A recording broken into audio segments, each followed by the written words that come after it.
پیغمبر نے مسکرا کے کہا جس درخت کے نیچے تو نے پڑاؤ ڈالا تھا اور جہاں تو ٹھہرا تھا اس کے نیچے ایک ایسے مومن کی قبر جو حضرت ابراہیم کا ماننے والا تھا لیکن گناہگار تھا اور عذاب خدا میں مبتلا تھا.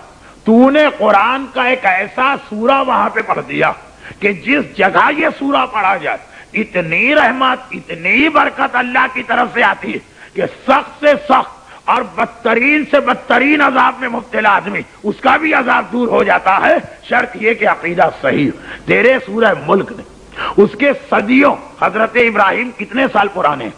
40 صدیاں گزر گئی ہیں. آج حضرت ابراہیم کے زمانے کا گنہگار تیرے سورہ ملک پڑھنے سے ایک بات، جیسے ہی یہ بات پوری ہوئی، اصحاب رسول جو اسی مسجد النبوی میں جمع گھبرا کے کہتے رسول اللہ کیا یہ صرف انہی لوگوں کے لیے فائدہ مند ہے کہ جن کی قبر پہ پڑھا جائے؟ پیغمبر نے کہا نہیں، سورہ ملک کہیں بھی پڑھا جائے، اپنے گھر میں پڑھو، فرض کیجئے وہاں قبر نہ. یہ ایک ایسا سورہ جس کا کام ہے رحمت کو برسانا، جس کا کام ہے رحمت کو پھیلانا، خصوصاً شب جمعہ جس جگہ سورہ ملک پڑھا جائے وہاں رحمت کی بارش ہوئی. اب دو باتیں میں ابھی عرض کرنے والا ہوں. نمبر 1، یہ حدیث میں اکثر پڑھتا ہوں اس لیے کہ عذاب قبر سے بچاؤ کا بہترین طریقہ ہے سورہ ملک. قبرستان جائیں اور اپنے قریبی رشتہ دار کی قبر پہ یہ سورہ پڑھ کے آئیں، اپنے گھر میں ہر شب جمعہ اس کی تلاوت کریں. سورہ ملک. ایک اعتراض کر دی، اعتراض کرنے والے تو ہر جگہ ہوتے ہیں، اور جیسا کہ میں اکثر کہتا ہوں کہ ہم سب کے روحانی استاد خطیب اعظم مرحوم مولانا غلام عسکری صاحب علی اللہ مقامہ، جہاں تک میرا حافظہ کام کرتا، یہ حسینیہ سہرہ اس کی تعمیر کے بعد جو پہلا عشرہ محرم ہوا تھا وہ بھی مرحوم مولانا غلام عسکری صاحب قبلہ نے پڑھا تھا. اس کی تاسیسی مجلس، اس کا پہلا عشرہ اولین عشرہ. وہ اکثر ایک جملہ کہا کرتے تھے اور ہم لوگ یہ جملہ ہر وقت ذہن میں رکھ کے ممبر پہ آتے ہیں. فرماتے تھے کہ دنیا میں ایک مشغلہ لوگوں کا ہے شکار کرنا، اور ہر طرح کے شکاری ہوتے، مچھلی کے شکاری سے لے کے وہ بڑے بڑے بگ گیم ہنٹر جنہیں ہاتھی سے چھوٹا شکار نہیں چاہیے، ایک وہ بھی ہوتے سارا دن سمندر کے کنارے بیٹھے منی مچھلیاں پکڑنے کے لیے، اور ایک وہ بھی ہوتے کہ ہاتھی چاہیے، گینڈا چاہیے، چیتا چاہیے، شیر چاہیے.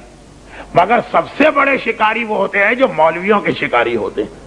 یہ صفحے اعضاء پہ آ کے بیٹھتے، ساری مجلس سنتے، مگر پوری مجلس میں ان کی نیت یہ ہوتی کہ مولانا نے 60 منٹ میں 59 منٹ کیا اچھی بات پڑھی. وہ نہیں، نہ سننا ہے نہ سمجھنا. 1 منٹ اگر کوئی غلطی کر گئے بس اسی کو پکڑ لیا، جیسے کہیں جنگل میں شیر نظر آ گیا اور چیتا نظر آ گیا تو یہ ہم لوگوں کو پتا. لیکن بعض اعتراضات صرف دشمنی کے ہوتے ہیں، بعض اعتراضات بڑے معقول ہوتے ہیں. کسی نے کہا مولانا اسلام میں عمل کا دار و مدار نیت پر ہوتا. اس آدمی نے سورہ ملک پڑھا، اس کی نیت ہی نہیں تھی کہ میں کسی مرنے والے کو ثواب پہنچا رہا ہوں، اس کی نیت ہی نہ تھی کہ اس قبر والے کو میں کوئی فائدہ دے رہا ہوں، پھر اسے فائدہ کیسے ملا؟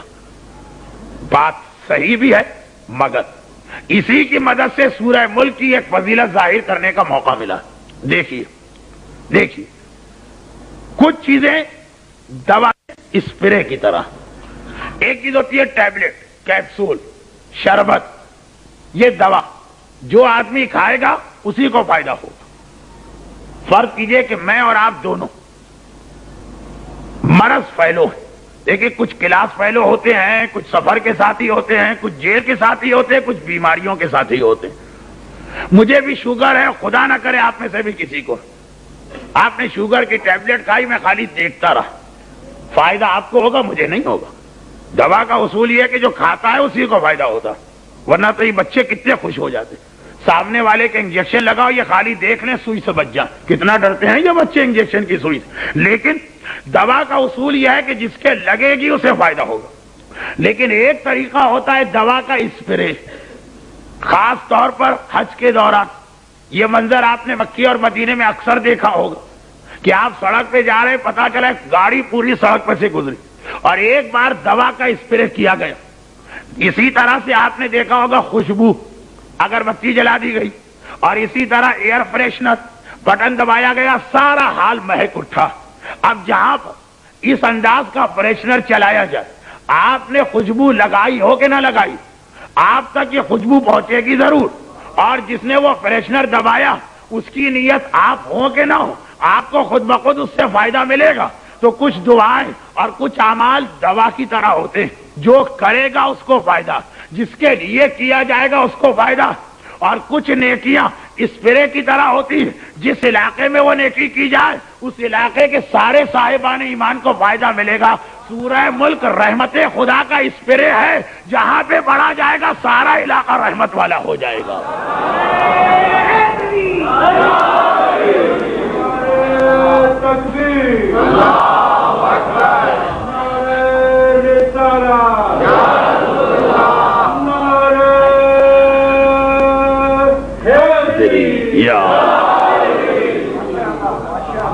سورہ ملک میں بہت تفصیل میں جا سکتا تھا، لیکن میں نے کہا اتنا جملہ کافی۔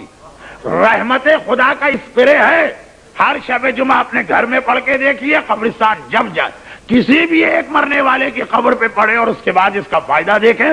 قرآن کریم وَنُنَزِّلُ مِنَ الْقُرْآنِ مَا هُوَ شِفَاءٌ وَرَحْمَةٌ لِّلْمُؤْمِنِينَ، ہم نے قرآن میں ایسی چیزیں نازل کی جو صاحبان ایمان کے لیے رحمت و شفا۔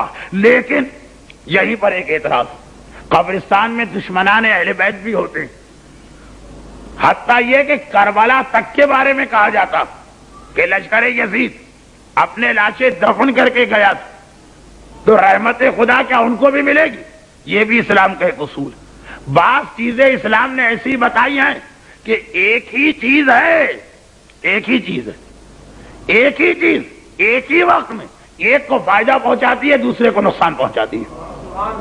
صحت مند آدمی بیٹھا ہے اور بیمار بیٹھا، یہی ایئر کنڈیشن صحت مند کو فائدہ پہنچا رہا ہے، بیمار کی طبیعت اور بگڑی چلی جا رہی ہے۔ ایئر کنڈیشن وہی ہے، اگر جس طرح جسمانی بیماری ہوتی ہے اس طرح ایمان کی بھی بیماری ہوتی ہے۔ جن کے دل میں دشمنی اہل بیت بھری ہے وہ ایمانی بیمار ہیں، ایئر کنڈیشن چلے گا ان کو بجائے فائدے کے نقصان ہو جائے گا۔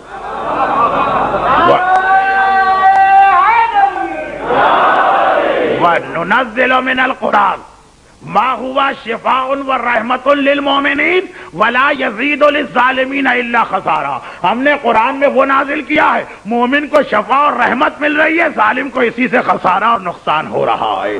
اب یہ جملہ میں نے کہا مختصر سی، اس کے حوالے سے دو مثالیں۔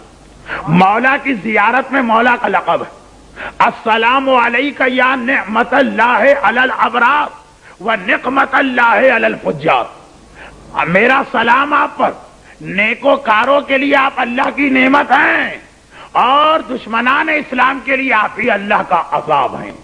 نعمت خدا بھی علی ہیں، نقمت خدا بھی علی ہیں، رحمت لانے والے بھی علی ہیں، عذاب لانے والے بھی علی ہیں۔ نعمت لانے والے علی ہیں، یہ سلمان و ابو ذر سے پوچھو، عذاب لانے والے علی ہیں، یہ مرحب و انتر و عمر ابن عبدالغوث سے پوچھو۔ ایک ہی علی ہیں، صاحب ایمان کے لیے علی کی شخصیت کچھ اور دشمنان اسلام کے لیے علی کی ہیبت کچھ اور۔ اب آئیے ایک اور حدیث، کسی خاص وجہ سے یہ حدیث پڑھ رہا ہوں۔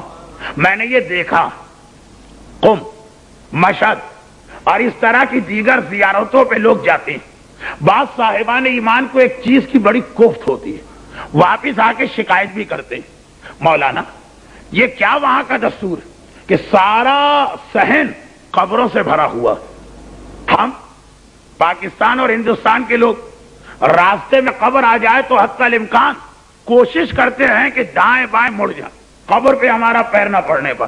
وہاں پورا صحن قبروں سے بنایا گیا، اگر قبروں سے بچ کے چلے تو حرم کے اندر جا ہی نہیں سکتے۔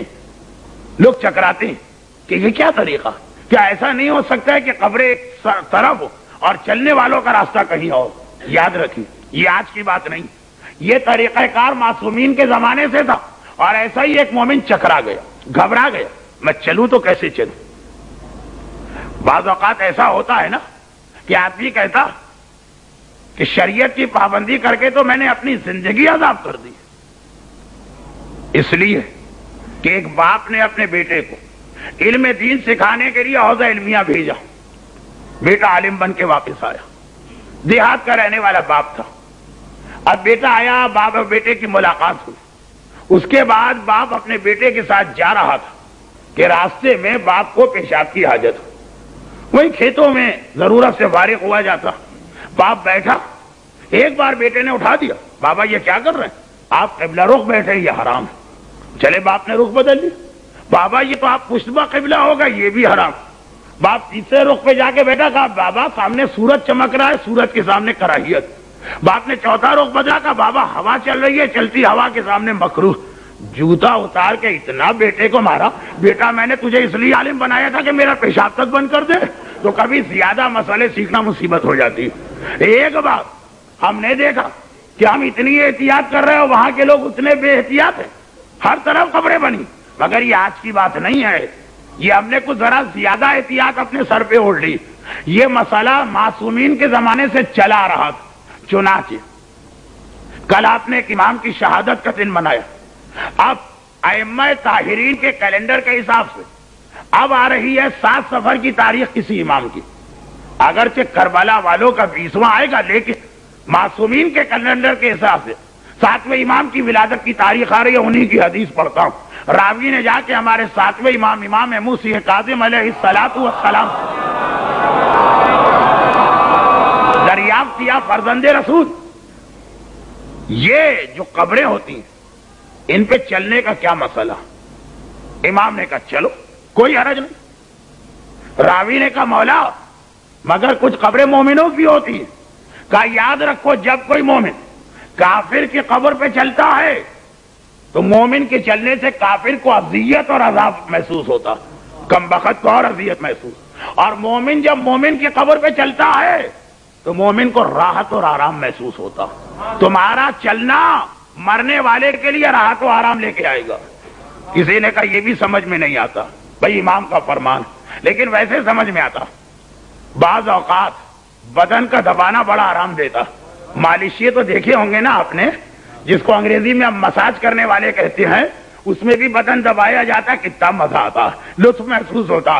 کسی کو دبا دیجئے کسی ٹرک کے نیچے, یہ حالت ہوگی کافر کی جب ہم اس کے اوپر سے چلتے ہیں. اور کسی کی مالش کیجئے, بدن دبائیے, مساج کیجئے, یہ حالت ہوگی صاحب ایمان کی جب ہم اس کی قبر کے اوپر سے چلتے ہیں. تو کبھی چیز ایک ہوتی ہے لیکن فرق پڑ جاتا ہے اس آدمی کی حالت سے. قرآن نے کہا ہم مومن کے لیے شفا اور رحمت ہیں اور ہم ہی ظالم کے لیے خسارے اور نقصان کا سودا ہیں. تو اطمینان سے پڑھیے سورہ ملک, جہاں پہ پڑھا جائے, جہاں جہاں صاحبان ایمان گویا رحمت کا اسپرے ہو گیا. رحمتک یا ارحم الراحمین وصلی اللہ علی محمد و